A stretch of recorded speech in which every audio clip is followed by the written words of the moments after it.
पुरुषों ने मोर्चा संभाला हुआ था और घर परिवार की पूर्ण जो जिम्मेदारी थी वो औरतों के ऊपर थी। 1791 के संविधान में सिर्फ अमीरों को ही राजनीतिक अधिकार प्राप्त थे, है ना। इसमें से जैकोबिन क्लब सबसे सफल था, जिसका नाम पेरिस के भूतपूर्व कॉन्वेंट ऑफ सेंट जैकब के नाम पर पड़ा, जो अब इस राजनीतिक समूह का अड्डा भी बन गया था। इस पूरी अवधि में महिलाएं भी सक्रिय थीं, उन्होंने भी अपना क्लब बना लिया और इसके बारे में आगे बताया भी है कि औरतों के भी जो जिम्मेदारियां जो थी या औरतों के ऊपर औरतों की जो क्रांति है उसकी भी शुरुआत हुई थी। जैकोबिन क्लब के सदस्य मुख्यतः समाज के क्रम समृद्ध हिस्से से आते थे। इनमें से छोटे दुकानदार, कारीगर, जूता बनाने वाले, यानी कि जो निचले तबके के जो लोग थे, जो उनको सबसे निचला वर्ग दिया हुआ था, वह लोग सब शामिल उसमें थे। उनके नेता मैक्सिमिलियन रोबेसेयर था।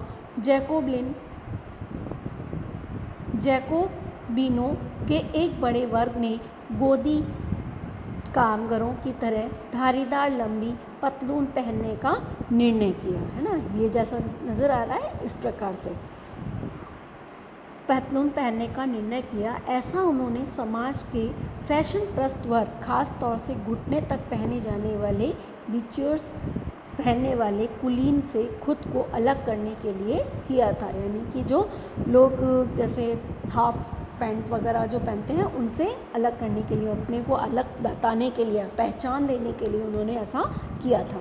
यह बिचर्स पहनने वाले कुलीनों की सत्ता समाप्ति का ऐलान में उनका एक तरह से यह तरीका था कि किस प्रकार जो है वो उनको वहाँ से हटा सके, सत्ता उनकी ही नहीं है। इसलिए जैकोबिन को सौ कलात के नाम से भी जाना गया था, जिसका शाब्दिक अर्थ होता है बिना घुटने वाला, है ना। जिसमें कुलात पुरुष लाल रंग की टोपी भी पहनते थे और स्वतंत्रता के भी वह प्रतीक थे, लेकिन महिलाओं को ऐसा करने की अनुमति नहीं थी। महिलाएं जो नजर आ रही वो ऐसी नहीं थी, ओनली फॉर हम पुरुष जो थे, पुरुष वर्ग जो था वो ही ऐसा नज़र आ सकता था। 1792 में गर्मियों की जैकोबिनों ने खाद्य पदार्थों की महंगाई एवं अभाव से नाराज पेरिस वासियों को लेकर एक विशाल हिंसक विद्रोह की भी योजना उन्होंने बनाई। 10 अगस्त को सुबह उन्होंने ट्यूलेरियो के महल पर धावा बोल दिया, राजा के रक्षकों को मार डाला और खुद राजा के कई घंटों तक बंधक भी बनाए रखा उन्होंने। बाद में असेंबली ने शाही परिवार को जेल में डाल देने का भी प्रस्ताव पारित किया। नए चुनाव कराए गए। 21 वर्ष से अधिक उम्र वाले सभी पुरुष, चाहे उनसे के पास संपत्ति हो या नहीं, को मतदान देने का अधिकार भी दिया गया। उससे पहले क्या था, मतदान देने का अधिकार ओनली पुरुष वर्ग को ही था और साथ में 23 वर्ष जो है वो भी उनकी आयु रखी गई थी। नवनिर्वाचित असेंबली का कन्वेंशन का नाम दिया गया। 21 सितंबर 1792 को इसने राजतंत्र का अंत कर दिया और फ्रांस को एक गणतंत्र घोषित किया, जिसमें गणतंत्र सरकार का वह रूप है, अपन पता ही है, जिसमें कि प्रमुख चुनाव जनता के द्वारा ही चुना जाता है और वंशानुगत नहीं होता है वो, है ना। इस प्रकार जो है वो नए गणतंत्र का निर्माण हुआ।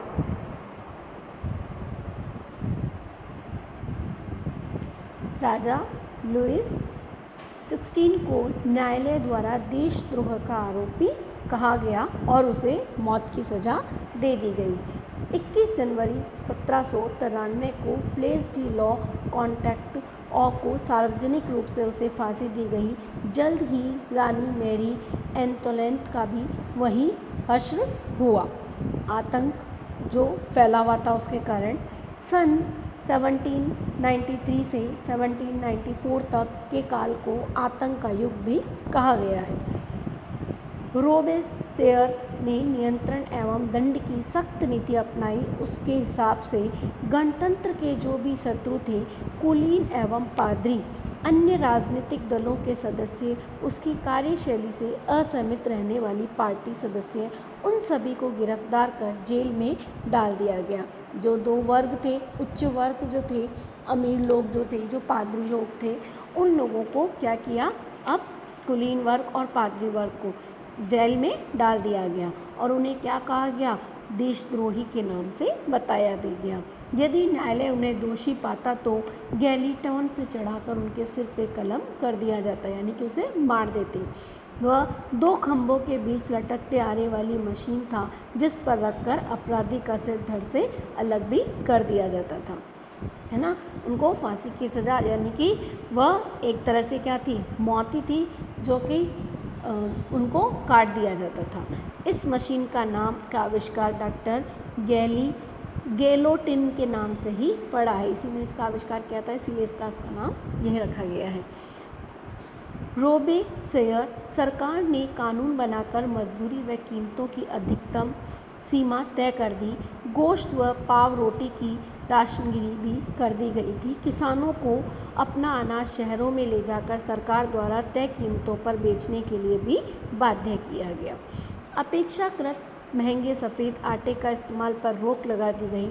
सभी नागरिकों के लिए साबुत गेहूं से बनी हुई बराबरी के प्रतीक मानी जाने वाली समता रोटी खाना अनिवार्य कर दिया गया। सभी के लिए एक जैसे ही जो है सभी नियम बना दिए गए कि सब लोग रोटी खाएंगे और एक जैसी ही रोटी खाएंगे।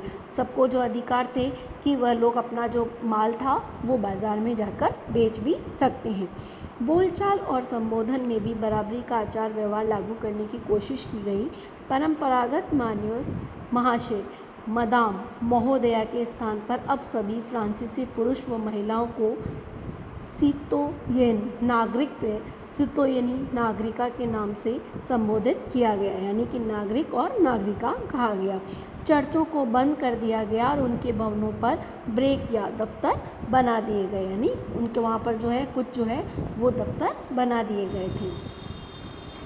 रोबेस्पियर ने अपनी नीतियों को इतनी सख्ती से लागू किया कि उसमें समर्थक भी त्राही त्राही करने लगे, यानी कि जो बातें थीं वो इतनी अत्यधिक सख्त थीं कि जो वहाँ के जो समर्थक थे उनको भी थोड़ा हचक आने लगा कि ऐसा होना भी चाहिए या नहीं।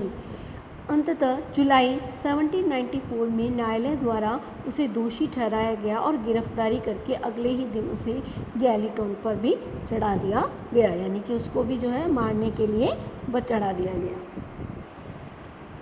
डायरेक्टरी शासित प्रशासन।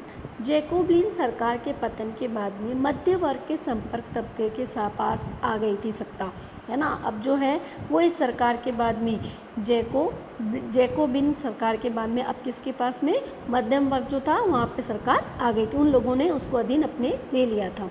संविधान के तहत संपत्तिहीन तबके को मताधिकार से भी वंचित कर दिया गया। इस संविधान में 2 चुनी गई विभिन्न विधान परिषदों का प्रावधान था। इन परिषदों में 5 सदस्यों वाली एक कार्यपालिका डायरेक्टरी को नियुक्त किया गया। इस प्रावधान के जरिए जैकोबिनों के शासनकाल वाली एक व्यक्ति केंद्रित कार्यपालिका से बचने की कोशिश की गई, लेकिन डायरेक्टरों की झगड़ा अवसर विधान परिषदों से होता और तब परिषद उसे बर्खास्त करने की चेष्टा करती। डायरेक्टरी की राजनीतिक अस्थिरता ने सैनिक तानाशाह और नेपोलियन बोनापार्ट के उदय का मार्ग भी प्रशस्त किया, यानी कि उन्होंने उसके लिए भी उसको बोला। सरकार के स्वरूप ने इन सभी परिवर्तनों के दौरान स्वतंत्रता, विधि सम्मत समता और बंधुत्व के आदर्श बन चुके थे। इन मूल्यों में आगामी सदी में न सिर्फ फ्रांस बल्कि यूरोप की राजनीतिक आंदोलन को भी उसमें प्रेरित दिया था। क्यों? क्योंकि फ्रांस की अब जो सत्ता थी वो किसके अधीन आ चुकी थी? मध्यम वर्ग के अधीन आ चुकी थी, जो जैकोबिन सरकार के पतन के बाद में किसके अधीन? मध्यम वर्ग के अधीन। तो वह सभी जो कोशिशें हैं वो अब मध्यम वर्ग के द्वारा ही की जाती थी।